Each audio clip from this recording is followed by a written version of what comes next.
Good day to you all. Just a brief thought for Christmas. When I was in the sixth form at school, on a couple of occasions I was working for the post office over Christmas. My father was a postman, and whenever I came home from school he was always asleep in the armchair around about 4 o'clock. I used to think he was the laziest man on the face of the earth, and my sister used to call him the original Rip Van Winkle. At any rate, just before one Christmas, my father said to me, would I like to work for a fortnight on the Christmas post to help deliver the mountain of Christmas cards. That was at £50 a week, so the £100 which I was going to gain was very attractive. In those days, the post office employed students like me just for a short time at Christmas. I thought to myself, well, that's a good idea, so put me down for a fortnight, I said to my dad.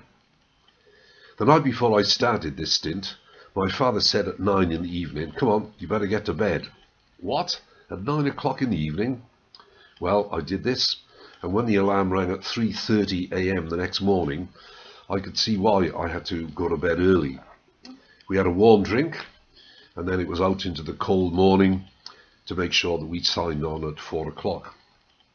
Then I went to a big table with sections on it, and the night staff had sorted the cards into sections of the town of Barry, so my section was section 18, I remember.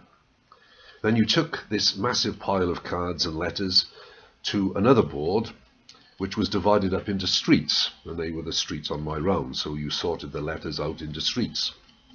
And then when you'd done that, and put the streets in the correct order, you had to number the streets, so that when you delivered up one side of the road, 1, 3, 5, 7, 9, and so on, and then back down the other side, 29, 27, 25, 23, and so on. Anyway, by 7 o'clock in the morning, you were ready to go out and start to deliver. You collected your registered letters, and then out onto the streets. The first road I remember was Buttrell's Hill. When you looked at it, it seemed to stretch up into the heavens. And that bag was extremely heavy, and also it was dark, of course, that time of morning, so you had to have a lamp on your bag. And then on top of that, of course, people used to write with fountain pens in those days, so if it was raining you had to make sure that the ink didn't run, so somehow you had to shield the cards underneath your jacket. At any rate, you set out at 7 in the morning, as I say. When I got to the top of Buttrell's Hill, then I turned right into Williams Crescent. They were flats, no lifts. You couldn't leave your bag at the bottom of the stairs and just go up and down the stairs and deliver the letters.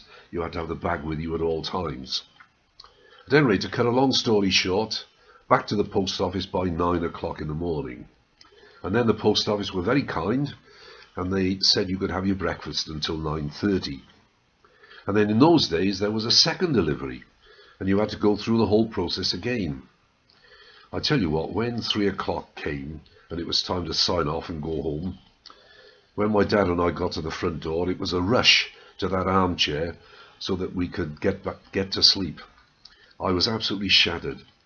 But I tell you what, I've never criticised a postman ever since.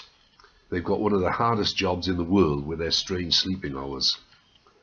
And of course then I understood why my father was always asleep at 4 o'clock in the afternoon when I got home from school.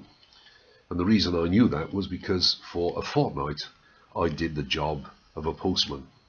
So now I understand what it's like to be a postman. Now at Christmas time it's the same with Jesus, of course, in a much more profound way.